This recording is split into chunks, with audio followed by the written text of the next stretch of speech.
서 4장 1절에서 5절까지 말씀입니다.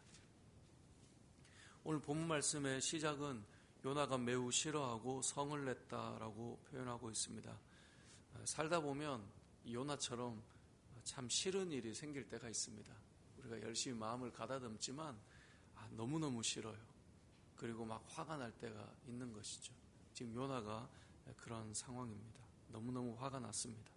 근데 왜 화가 났는가를 보면 2절에 보니까 하나님께서 니느웨 성을 멸망시키지 않고 은혜를 베푸셔서 저들이 회개할 때 용서했다라는 것 때문에 요나는 화가 났습니다.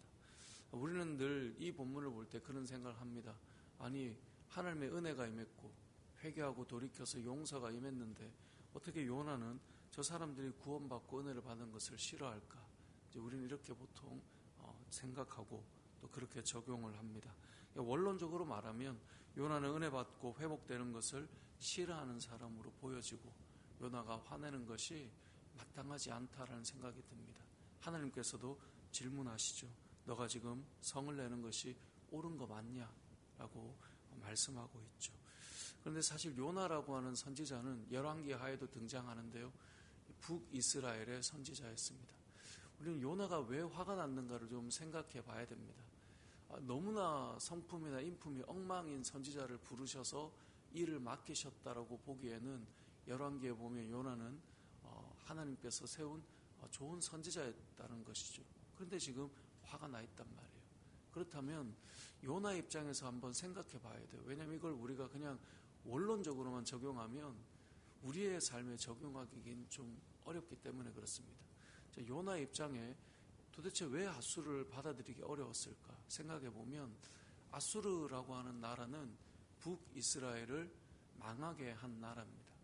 또 바꿔 말하면 이 요나의 입장에는 아수르라고 하는 나라 때문에 나라가 많이 어려웠고 괴롭힘을 당했었고 힘든 일을 겪었던 사람입니다. 더 나아가서 아수르는 그 당시에 많은 나라들을 아주 잔혹하고 잔인하게 전쟁을 일으켜 무참히 사람들을 죽였던 그런 나라이기도 했습니다. 이건 시각을 넓혀 국제적으로 보나 우리 민족으로 보나 이 아수르라고 하는 나라는 참 싫은 나라였어요. 원래 그러니까 우리가 좀 더 좁혀서 우리가 한 개인을 생각해 봅시다. 한 개인이 나를 너무너무 괴롭혀요. 너무너무 힘들게 해요. 때로는 폭력을 행사하고요. 때로는 거들먹거리면서 우리를 많이 힘겹게 만든 사람이 있다고 해봅시다. 그리고 그 사람은 실제로 범죄자예요. 그리고 악한 일을 행한 사람이에요. 그 사람이 너무너무 잘못한 사람이기 때문에 누가 봐도 다 돌을 던져서 마땅한 그런 잔혹한 사람이란 말이에요. 근데 그 사람이 나에게도 피해를 줬어요. 얼마나 싫겠어요.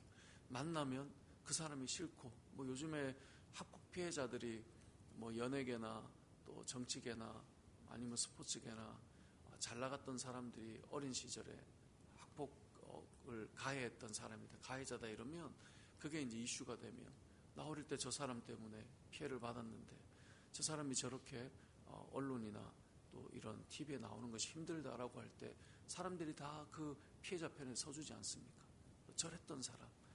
그런 것과 마찬가지로 아수르는 사실 세계적으로도 이 잔인하기로 유명한 나라였고 참 괴롭히는 사람들이란 말이죠. 근데 그 사람들이 하나님의 은혜를 입어서 용서를 했다라는 것을 지금 요나는 받아들여야 하는 거예요.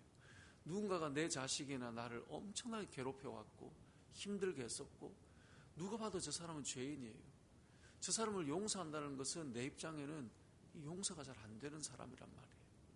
그런 가운데 하나님께서는 그러한 자도 용서를 하고 은혜를 베풀어야 돼라고 지금 말씀하고 있는 거예요. 우리는 말씀을 생각할 때 제3자로 적용해서 한 걸음 떨어져서 그래도 너가 참아야지라고 말하기에는 요나는 그 국가적으로 북이스라엘 자체가 너무나 많은 피해와 상처와 고통이 있고 세계 역사로 봐도 저 나라는 너무나 몹쓸 나라인 거예요. 그런데 아니 하나님께서 심판하겠다고 할 때 회개 한 번 했다고 그 기도 이렇게 온 국민이 기도 한 번 했다고 요나 입장에서 말하는 거예요. 저렇게 넘어간다면 그동안 당한 우리의 아픔과 상처와 눈물은 도대체 뭐냐라고 요나는 생각할지도 모르겠어요. 우리가 요나 입장에서 생각해 보면 이 땅을 살아가는 우리의 삶 속에 엄청난 가해자와 피해를 일으키고 상처를 일으키고 또 마음을 아프게 하고, 야 진짜 저러고도 교회 다니네 라고 하는 사람을 하나님께서는 품고 용서하고 가신단 말이에요. 근데 그게 우리가 실제로 내가 부대끼게 되고 내가 피해자가 되고 내가 감정을 소모하게 되면 그런 사람이 다니는 교회다, 이 교회 진짜 다녀야 되나? 너무너무 싫을 거예요. 하나님의 은혜, 그 나에게는 적용하기가 너무 힘든 거예요. 아니 지금 저 사람이 응징을 받고 심판을 받고 한 대 맞아서 정신이 번쩍 들게 해주셔야 되는데, 아니 저런 사람을 은혜를 베푼다고. 만약에 교회 공동체 안에 그런 사람이 있는데 목사가 그래도 저 사람은 우리가 용서해야 되고 아니면 은혜가 임해야 됩니다 라고 말할 때, 야 목사가 어떻게 우리가 당한 게 있는데 저렇게 말하지 않을까, 저렇게 말할 수 있을까 라는 생각이 드는 입장이 사실 요나의 입장이에요. 우리는 그런 경험과 피해가 없기 때문에 좀 더 원론적이고 객관적인 이야기를 하게 되지만, 그 가운데 서 있었던 요나라고 하는 사람은 열왕기에 보면 북이스라엘 여로보암 2세 때 요나가 사역했던 선지자였거든요. 이게 너무나 힘든 거죠. 이걸 우리에게 적용해 봅시다. 우리에게도 같은 일이 일어날 때 우리가 하나님께서 우리에게 너가 성내는 것이 옳으냐라고 말할 때 요나처럼 성내는 것이 옳다라고 어쩌면 외치고 싶은 것이 우리의 마음일 수 있어요. 왜냐하면 당한 게 있는데요. 내 감정이 이렇게 많이 꺾이고 무너진 게 있는데 옳으냐고 묻는다면 바득바득 대들면서 하나님 저는 옳다고 말할 수 있지 않습니까? 라고 말하고 싶은 것이 요나의 심정인 것이죠. 요나서를 읽을 때 우리는 한 걸음 떨어진 객관화시켜서 우리의 감정이 소모되지 않은 채 해석을 하면 하나님의 편이 늘 옳죠. 그런데 우리의 삶의 개인의 역사로 들어가서 나를 힘들게 하고 나의 인생의 긴 세월을 어렵게 만든 사람들을 용서하시는 하나님을 우리가 경험할 때 우리는 어찌 보면 요나와 같은 생각이 들 수 있겠다는 생각을 해보게 됩니다. 그것이 사람이고 그렇게 화를 내는 것이 우리의 모습일 수 있다는 것이죠. 그럼에도 오늘 본문을 보면서 우리가 그러면 믿음의 사람들은 이러한 때 어떻게 해야 되는가를 생각해 보게 돼요. 화가 날 수 있고 마음이 상할 수 있고 받아들이기 어려운 상황이 왔을 때, 그러한 때 우리가 요나와 다를까라는 생각을 저에게도 계속 던져봐요. 나를 이렇게 괴롭혔던 사람을 하나님께서 이렇게 용서할 때 나는 요나와 다르게 하나님의 마음으로 받아들일 수 있을까? 참 쉬운 이야기가 아닌 것은 분명합니다. 우리는 쉽게 답을 가지고 해석을 늘 해오지만 여러분이 생각하는 정말 지긋지긋하고 치가 떨리고 진짜 만나고 싶지 않은 그런 사람을 만약에 여러분이 떠올려 본다면, 그 사람이 우리 교회를 같이 다니게 되었고 그 사람이 함께 신앙 공동체 안에서 하나님이 용서하시고 은혜를 주신다는 말을 듣고 그들이 노래하며 찬양하는 모습을 볼 때 우리의 마음이 요나와 얼마나 다를 수 있을까라고 하는 것이 오늘 본문을 볼 때 우리가 생각해 보아야 될 요소입니다. 그러한 때도 하나님께서 우리에게는 어쩌면 이렇게 물으실 거예요. 너가 성내는 것이 옳으냐? 요나는 그게 옳은 거예요. 그의 마음으로 보자면 그렇게 흘러가는 것이죠. 우리도 다르지 않을 수 있다는 것을 생각해 봐야 돼요. 그러한 가운데서도 우리가 가져야 될 마음은 하나님의 그 마음이겠죠. 이게 쉬운 게 아니에요. 우리가 신앙생활을 하면서 우리가 부대끼는 일들이 찾아오고 되어졌을 때, 그래서 우리의 감정을 깎아내고 하나님의 마음에 맞춰가는 것 사실 쉬운 게 아니에요. 조금만 나를 힘들게 해도 우린 참 많이 화가 나고 그것 때문에 불쾌해지는데, 그 사람에게도 은혜가 임하고 있어서 하나님께서 사랑하시는 자녀고 하나님께서 택하신 백성이다, 그걸 받아들이며 함께 걸어간다라고 하는 것 사실은 쉬운 일이 아니란 말이죠. 오늘 말씀은 우리에게 어쩌면 나는 요나와 다른 입장에서 늘 해석을 하지만 내가 요나와 같은 입장이었다면 우리는 더 할지도 몰라요. 요나서에서는 요나가 돌이키는 마음을 보여주었다, 이런 답이 없죠. 그래서 이 흔히 우리가 영화를 볼 때 열린 결말처럼 선지서가 그렇게 끝이 난단 말이에요. 요나의 감정은 마무리가 어떻게 되었을까? 우리는 사실 알지 못하지만 우리의 인생의 여정에 이 모습은 많은 질문을 던져줍니다. 하나님의 마음과 나의 좁은 마음이 부딪힐 때가 늘 와요. 하나님의 크신 은혜와 나의 작은 마음과 부딪힘이 늘 와요.